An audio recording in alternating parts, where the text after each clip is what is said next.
isbt.com. Thank you all. What is the, could you call it Silicon Valley, or who's the right, Dutch or Durov? Who are more important, business women or men? How gender stereotypes have impact on company revenues, and differences in communications and in decision making, can they be used for company performance improvement? How businesses can win from that diversity, from different ethnic groups and different genders? Does it help to develop better products? I would like to announce the participants of our next session, how differences, how take us better. So I give the word to Elena Valeva. Thank you for joining us at this fireside chat that was organized by Startup Village and Women in Tech Russia.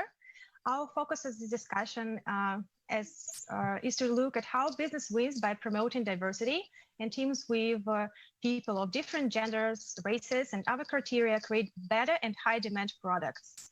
I'm Elena Valeva. I'm a Women in Tech ambassador in Russia, and let me introduce to you our outstanding speakers. Kara Antoine is the president and chairman of the advisory board of Women in Tech the Netherlands. Kara's career spans industries and corporations from Polaroid to Shell.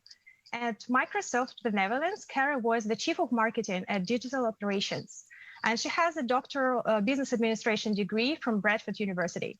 Thank you, Kara, for being here. Company performance improvement. Yekaterina Vadakyan is a co-founder and managing partner of Hyperom Consulting. She is an expert in HR and has extensive experience of working as a learning and development director in international companies. She is an author of the unique course on inclusion and diversity for highly effective teams, and she is an advisor to women leaders. Hello, Yekaterina. Hello. And we have Andrei Doronичев, Director of Product Management at Google, serial entrepreneur and investor. He managed the product team responsible for Google's VR applications, and he is a former head of mobile at YouTube. Now Andrei is heading the game experience side of Stadia, a new gaming platform from Google for playing video games across all kinds of screens. Kara, Yekaterina, Andrei, thank you all for being here today. Also, I would like to remark that we welcome the audience to ask questions on the player of the broadcasting video. If we don't have enough time to answer them live, we will ask our speakers to reply some of them later, and you may find the answers on Startup Village platform. All right, so let's get started. Kara, let me address the first question to you. What are the kinds of inequality that society and business struggle with right now? And how is the current crisis affecting equality and income? Working as a learning and development director in international companies. She's an author of the unique course on inclusion and diversity for higher. Yes, Elena, I hope you can hear me, because I also can hear the translation over me. Do I need to do something different about my sound? I think if you can go and reply, if it won't bother you too much. It's a translation. I think we won't be able to manage that. So you can hear me okay? Yes, perfectly. Okay, thank you. Kara, you can close the window with translation. If it's open. The broadcast is open. The broadcast window is open on your computer, apparently. The website? Yeah. Maybe your Google Chrome is open and you could close it. It will be okay that way. All right, so let's get started. Kara, let me address the first question to you. Kara, we good? Yes, I'm not sure what to do. Sorry about that. I'm trying to figure out how to turn off the translator sound that I can hear talking over you. So my apologies. I'm trying to figure that out. Maybe you'll want to move to the next speaker and then come back to me. Okay. So let's address our first question to Yekaterina then. Sure. Because we all know intuitively that diversity is important, but we're not suggesting that achieving diversity it's easy. So Ekaterina, based on your vast experience as an HR in different companies, how to promote diversity at your workplace and how to build companies and teams that don't look or think the same way?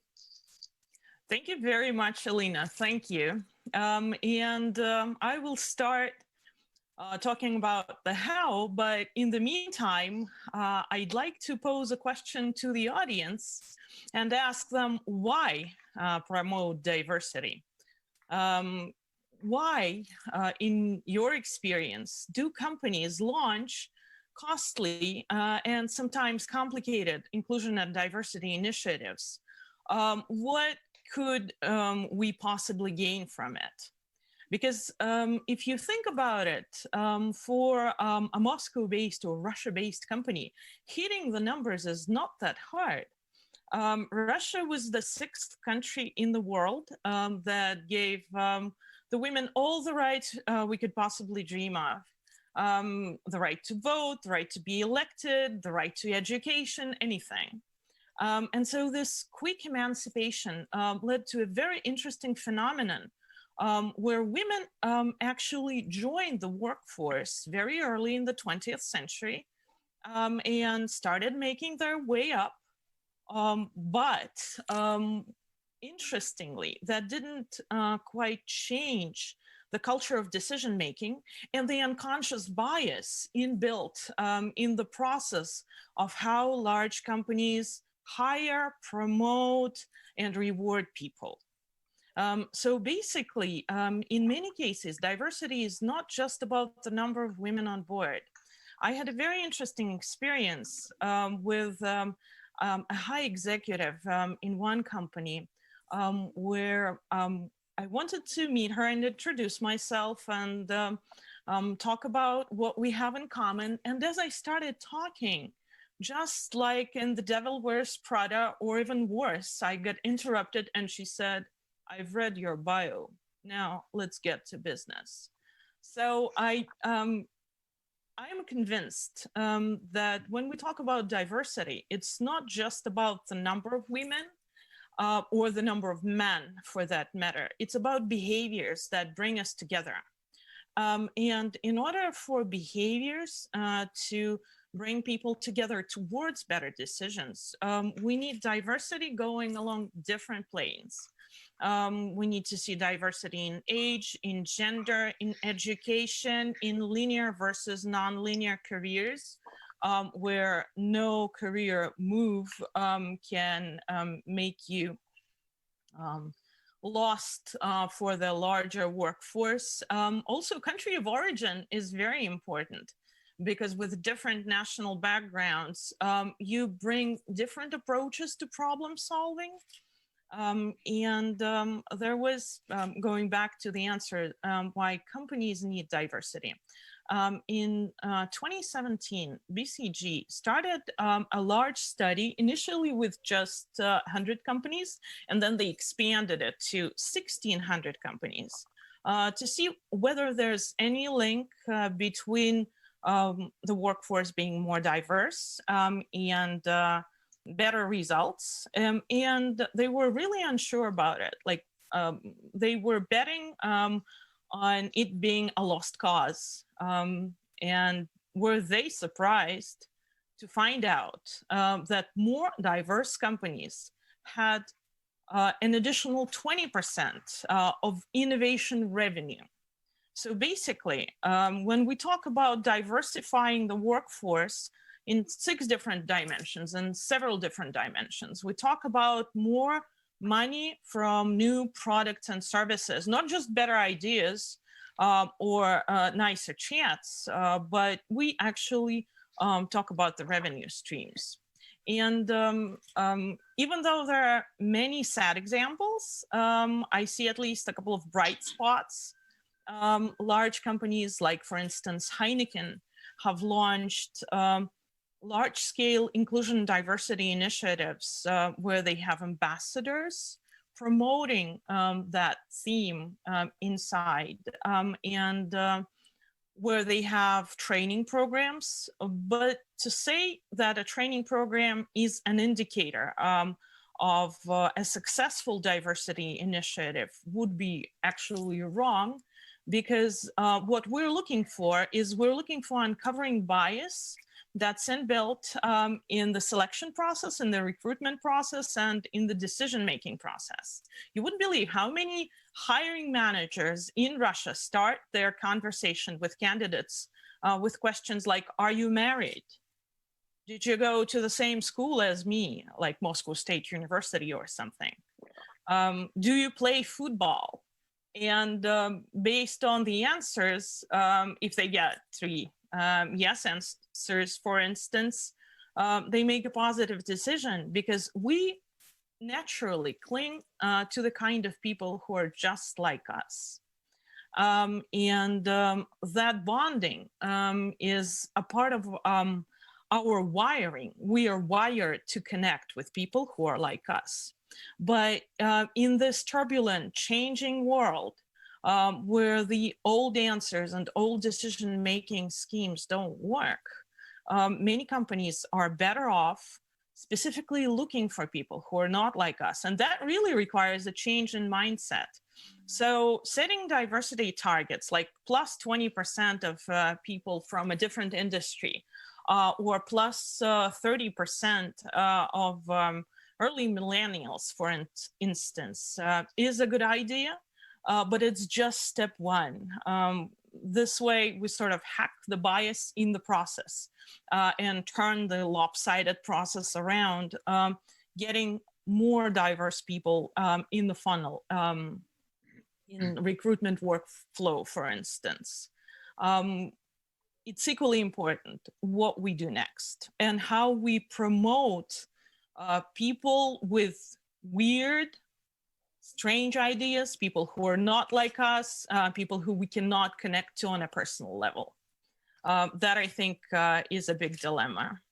And another company that I think is dealing fairly well with it is a mining company, Polymetal, where they also launched an inclusion and diversity initiative. They try to raise the profile of women in mining, an industry traditionally dominated by men. Sorry, Andre. What they do is they try to cultivate the sense of worthiness in women as young as first college years. And then they have them enter a graduate recruitment program.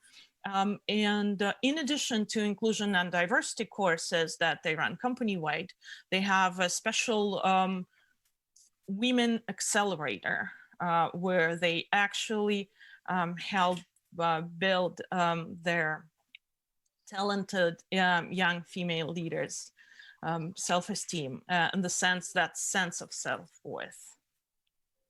Yes, thank you. Thank you for putting these topics, Ekaterina. And you've mentioned several stereotypes that companies, especially Russian companies, have. And Kara, let's get back to you. And could you please tell us more about what kinds of inequality society and business struggle with right now, and how the current crisis affect inequality and inclusion? Yes, thank you, Elena. And clearly multitasking is not one of my human skills. So my apologies for having clicked the wrong link to get started today.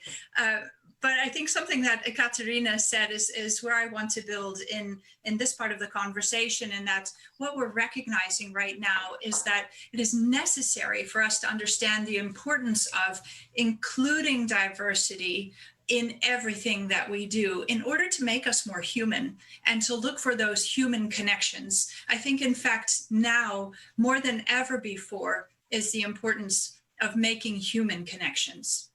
And in these times, if we think about the fact that around the world, we are all in something, the COVID-19, together. For the first time, there's something that's happened to our universe, to our planet, to our Earth, that is bringing us all together. However, we're not connecting. And I think there's an opportunity to think about how we can connect with the humans on the other side of the screen, on the other side of the camera.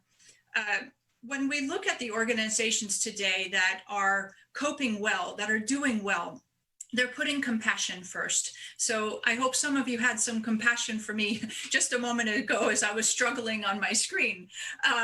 And, you know, when we put our compassion first, when we put people first, and we can think about how can we in our organization in fighting this crisis today, think about looking at the efficiencies that we need to work on in our organizations. How do we reduce cost? How do we improve the way that our operation can work better today?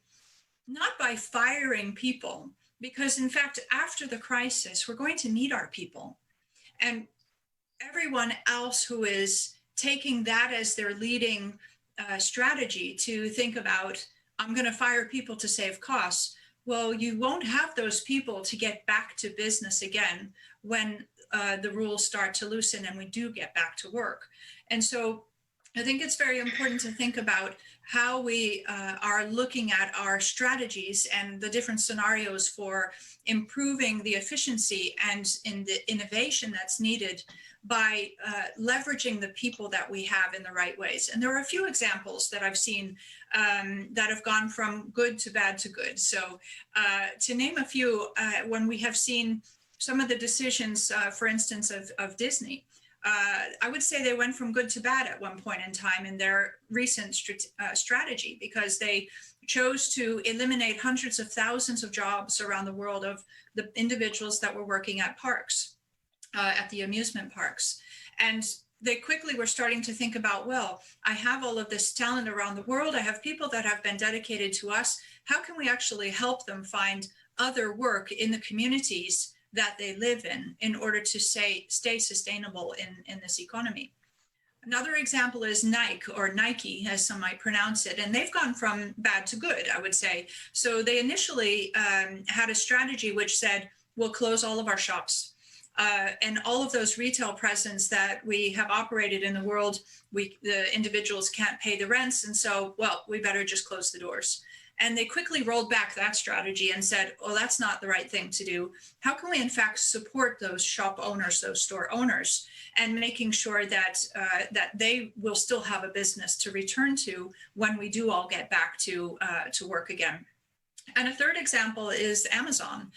So what we've seen happening at Amazon is they've really thought about how to shift their resources. So they recognized quickly that they had an oversurplus of individuals in some parts of their business, but that there were some new niches that they actually needed to fill, where they had the people, and it would require the moving from individuals in the organization from A to B. And I think that's really important to think about, looking at how you can continue to leverage the people you have in your organization and reutilizing their talents, perhaps doing different work for now, but keeping people employed and keeping them going. And that's really leading truly with compassion. The approach to inclusive leadership really needs to be embedded in our culture in order to not only recover, but to rebuild where we are in the world in the next weeks and months ahead.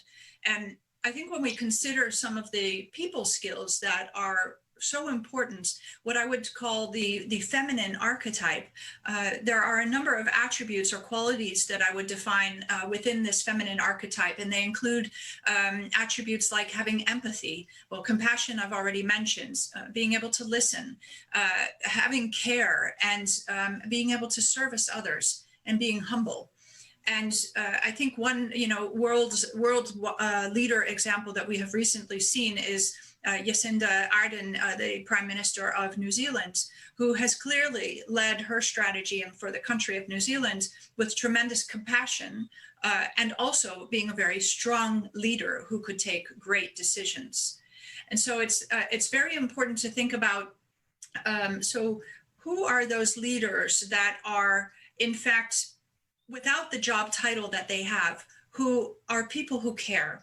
Because I think what we're seeing today is that people would much rather follow a leader who cares than someone that just simply has a title. There was a wonderful quote from a woman who is the director at London School of Economics, Manoush Shafiq, I believe is her name. And she was looking at this changing world that we're in and the future of work and automation.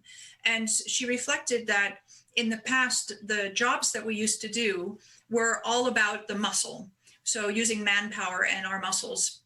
Today, she says, the jobs that we have are about using our brains and being very information driven. And what she says is that in the future, the jobs will be about the heart.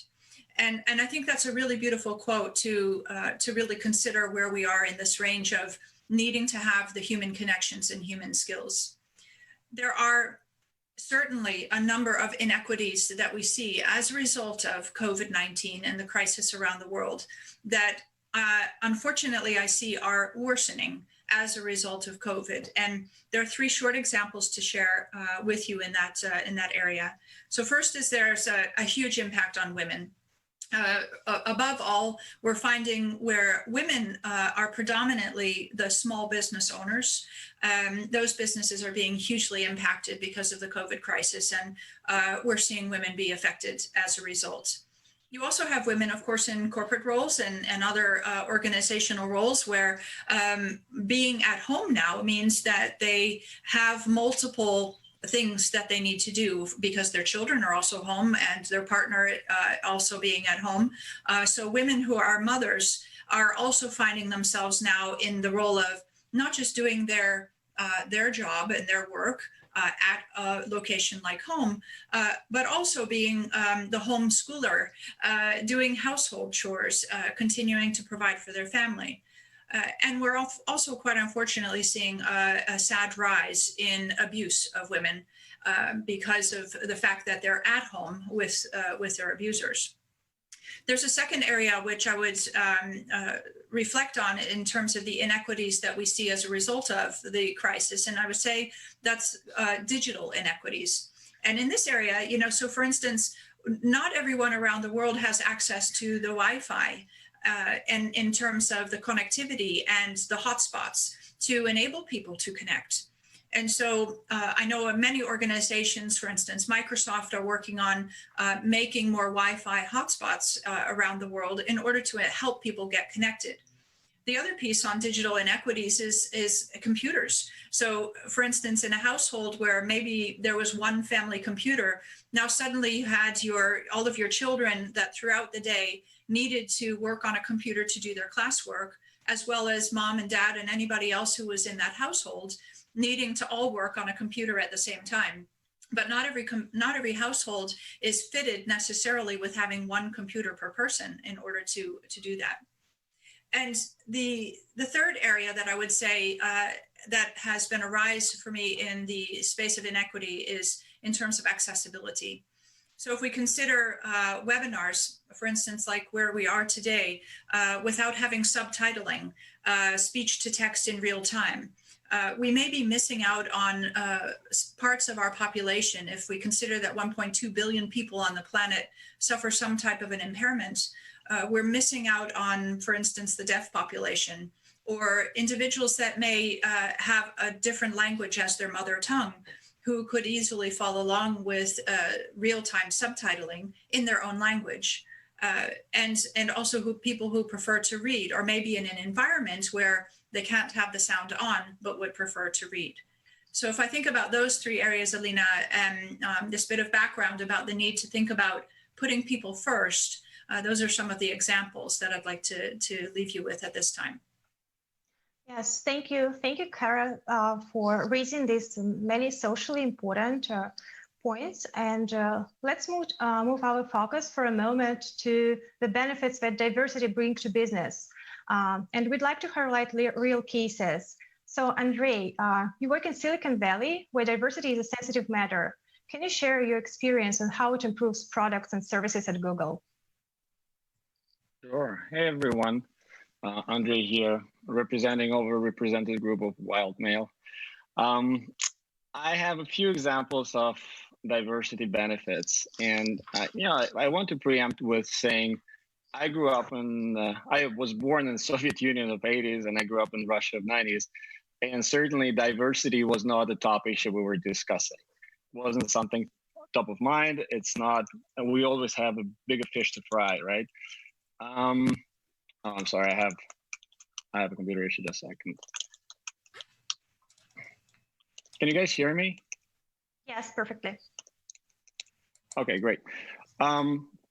So my position on diversity is actually hard-earned because I had to understand the importance of this issue and actually internalize it. And that happened when I joined Google in Ireland and became a member of a highly diverse team. And what Yekaterina said in the beginning is so true. Diversity is hard. And there's no, naturally, there's no good reason for you to put yourself in a position where you're making a bunch of hard decisions with a group of people who are different from you. It's way easier to negotiate with the one that are akin to you, to yourself. And I was forced in this situation of, different nationalities, different genders, different races, like all sorts of diversities, including age, by the way. And it was extremely hard. My first year at Google, I was failing miserably and getting really negative feedback on that. But there were examples that really changed my perspective because my original take was diversity is like some sort of corporate craziness that was made up for, some publicity reasons or whatnot.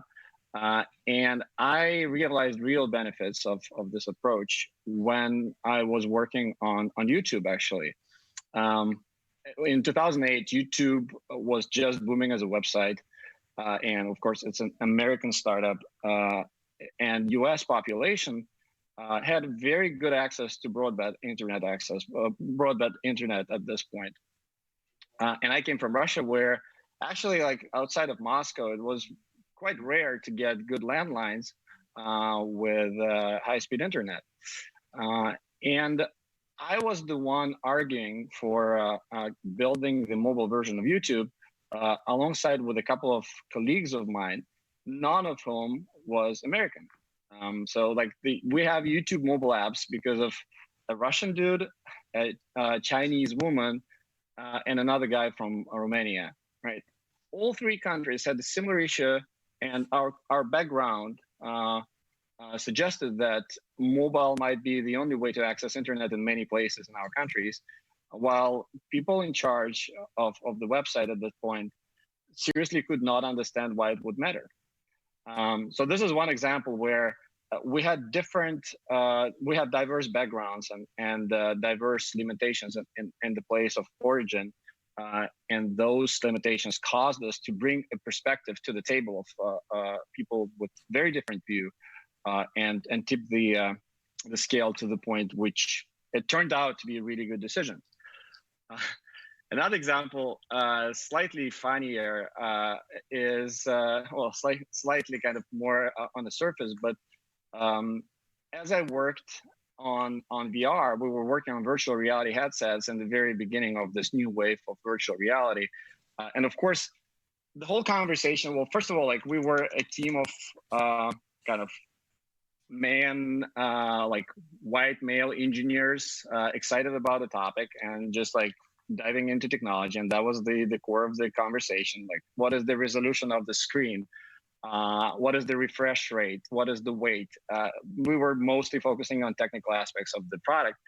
And then I think a year in, I hired the first female product manager in my team.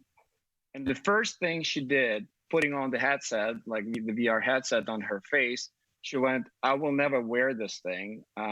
And we were so proud of what we have created, the prototype we have created. We were shocked. She said, "I will never wear this thing because whenever I take it off, it messes up my hair tremendously." And that was a problem none of us have ever thought of. The design of the rubber strap that straps the headset to your face turned out to be such an important issue for 50% of our potential users. And because we are a company that builds products for everyone in the world and for any gender, any race, or any age, it is extremely important for us to have team members that represent those points of view and can come up with examples of why things matter. Finally, my third example is when we launched a YouTube app for iOS, for iPhone, I noticed in stats that we have around 10% of videos, some weird bug 10% of videos that I recorded and uploaded to YouTube from my phone had orientation messed up. They were upside down. And we weren't sure what was going on. It was like roughly 10%. And after a bunch of investigation, we found out that those were videos filmed by left-handed people because they hold the phone in the opposite way. And there was a bug that did not take this into account. And we ended up with this embarrassing bug in the product. The thing is, had I had a single left-handed person on my team at that point, I would definitely find it before the launch, right? But we didn't. And this is an example where lack of diversity in certain aspects, like, I mean, it's common to talk about gender diversity or race, but left-handed, right-handed, or like different physical disabilities or different physical aspects, like being deaf, as Karen mentioned, are very important people to have represented on the team as those who can bring their perspective to the table when you're making important decisions. Yeah, yes, thank you. Thank you, Andrei. And you mentioned that in your team, there are only male engineers. And normally, like we see even at that time, but still women are not really well represented in tech industry. As a startup founder, I've recently recruited software engineers, and I've conducted over 40 interviews in 2 months, and only 3 women applied for a job. Kara, can you tell us more about how we can involve more women in tech? Yes, thank you, Elena, and certainly a topic very close to my heart. And I think, you know, we can look back much further to the point of before we get to the level of the career. So even at a very young age, if young girls do not have role models that they see that are emulating the type of person they might want to be, then we're already missing something. So we certainly need to have more role models, individuals that are very well-rounded in being brilliant in their technology and also fantastic human beings. And I think that these are the role model individuals that we need to have young girls see at the start before their career even gets going. So first of all, we need to excite and attract more girls and women to think about technology as a field for their study or for their career. And there's a real opportunity to do that and to find those role models. So I think that's one. Stimulating and, you know, as Andrei was describing also some of the, you know, people that he would look to or look at, we need to ensure that those are very diverse individuals. When we get to the point of saying, so you mentioned, you know, 3 out of 40 candidates were applying for a role that were women.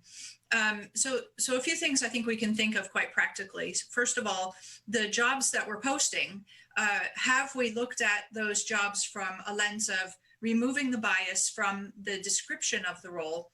So if we have everything that's being posted and it sounds like, you know, it's all about that team sport, you need to be a sumo wrestler and, you know, it's going to take a really, you know, let's go get them kind of a thing, that may not really appeal to everyone. And so we need to be very careful in thinking about the job descriptions and really rewriting those, rereading and rewriting those to eliminate the bias in those descriptions. And obviously, you know, anything that you would be writing that says that has a male or masculine terminology, he, him, his, in the description is already kind of a no-go in terms of the description itself. So you need to really neutralize the descriptions. The next is, if you think about when you get your candidates into the candidate pool. So one of the things that I've done in recent years is I've wanted to ensure that I have an equal number of candidates. So if you had, for instance, these 40 candidates, you want to make sure that at least half of your candidates are women. And so we have 50% candidates representing both genders. And at the same time, it's not only important to make sure that your candidate pool is equal, but also the people who are your interviewers. So the people who are assessing those individuals need to be diverse. So if you have a diverse pool of candidates, but then you have an all-male decision body, oftentimes they will tend to, as Andrei was describing, select the people that sort of look and think like they do. So we need to be very careful there. And the last piece that I would say just for now is thinking about social inclusion. So I mentioned already some ideas about thinking about accessibility, but when we consider the workplace and how we can make our work accessible and making sure that that's appealing to both men and women, think about the hours of your operation. Think about what you're asking people in terms of coming to this place of work, or how you want people to get connected. And think also about the mode of distribution. So if you are really catering towards an interest group that appeals to both men and women.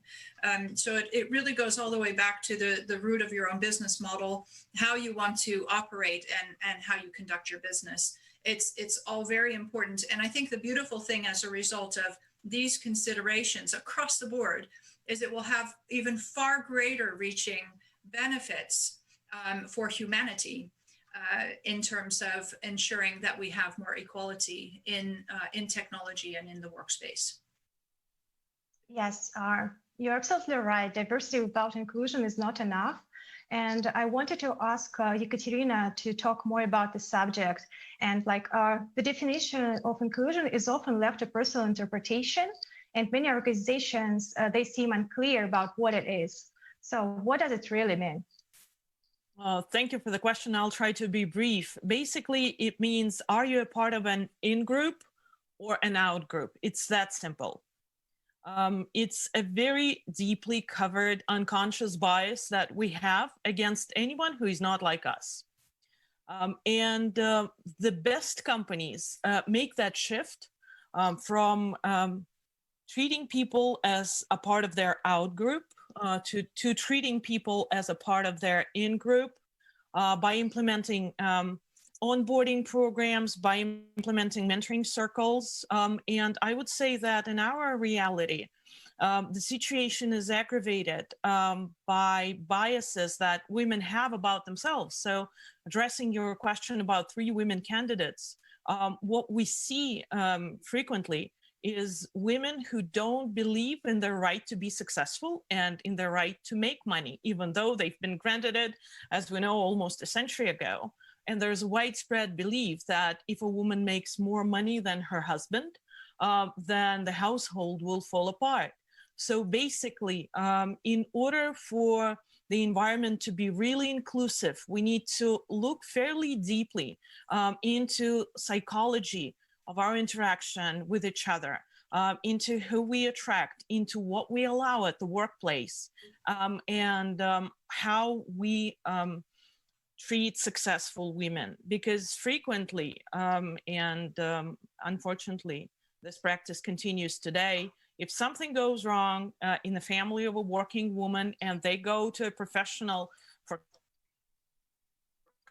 counsel, they would, well, one, need to be weak and follow their husbands.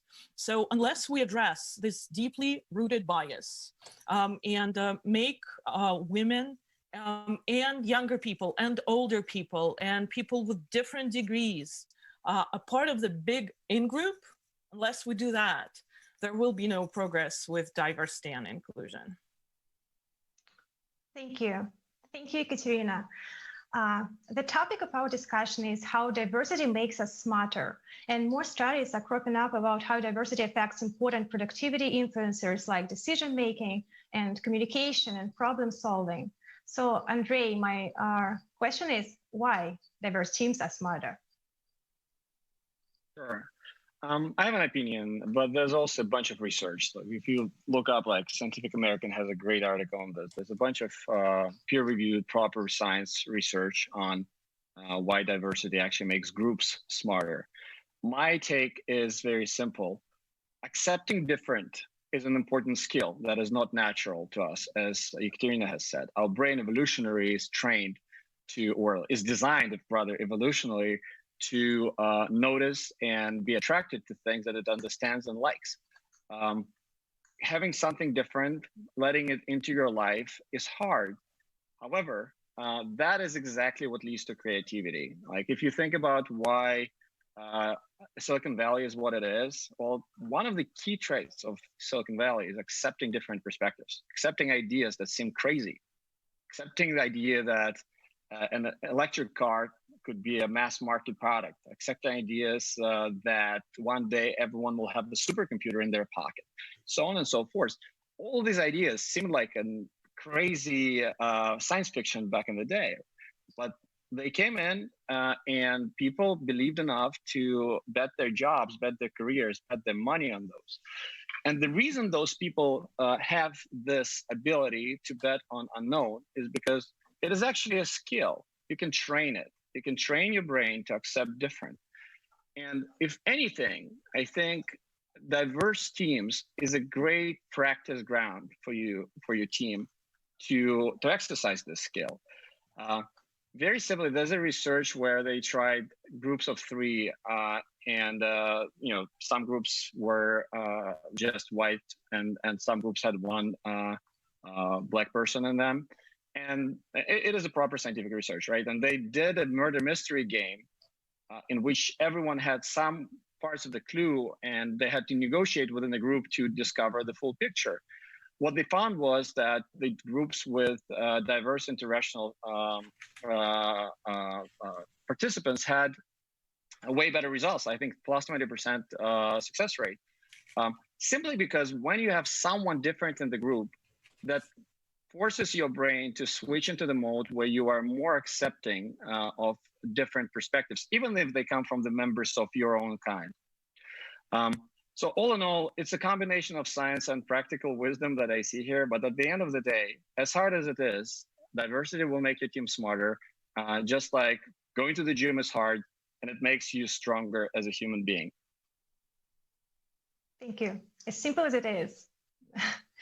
And as we're heading to the end of our conversation, I would like to give all the speakers the opportunity to wrap up our discussion. Ekaterina, would you like to go first?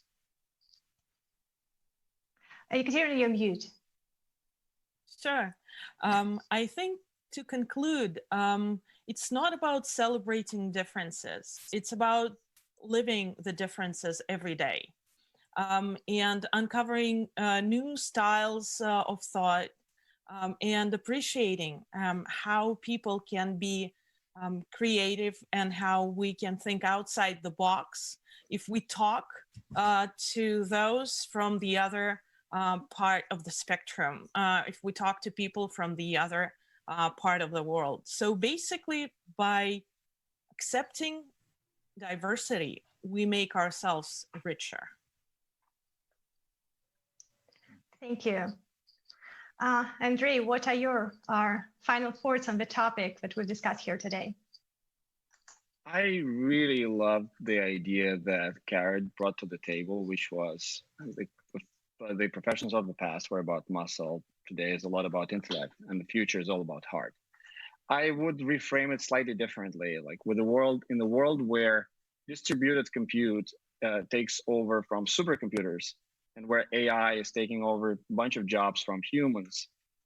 Ability of humans to connect and feel and empathize with each other is going to be what will make us as a species more successful.